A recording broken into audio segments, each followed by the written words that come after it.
Со порастот на ново заразени со COVID-19, лекарите апелираат ризичните групи и лицата над 50 годишна возраст да се заштитат, односно да примат бустер доза вакцина, трета или четврта.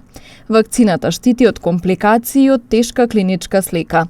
Пак ќе кажам, вакцинацијата не ве штити од високото ниво на контагиозност, посебно на овој тип на вирус, туку ве штити да немате тешка клиничка слика, да не завршите во болница, да немате страшни пост-ковид компликации, посебно кај пациентите што немаат доволно имунен одговор за да се изборат со овој нов тип на вирус, со кој што веќе 2,5 години се бориме.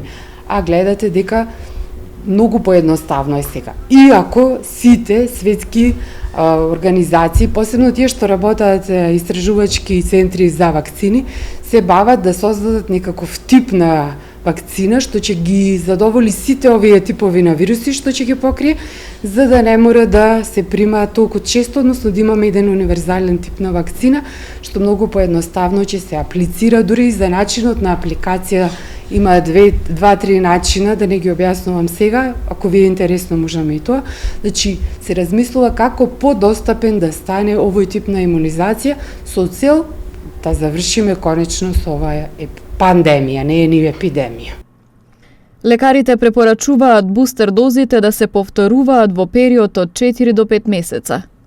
Се очекува 6 до 9 месеца да ви држат вакцините, но за бустер дозите се препорачува меѓу 4 и 5 месеца да се повторуваат, така да колегите повише се надлежни за тој дел и не би сакала повеќе да одам во детали. Од прилика ви кажав, значи се размислува најмногу за ризичните групи, да се обратат кај матичните, ќе се видат докаде се со вакцинациите, ќе им дадеме препораки, центрите нон-стоп ви работат, има вакцини, така да барем тие ризични групи да си ги заштитиме. Инаку вакциналниот пункт во состав на здравствениот дом Тетово е отворен секој работен ден.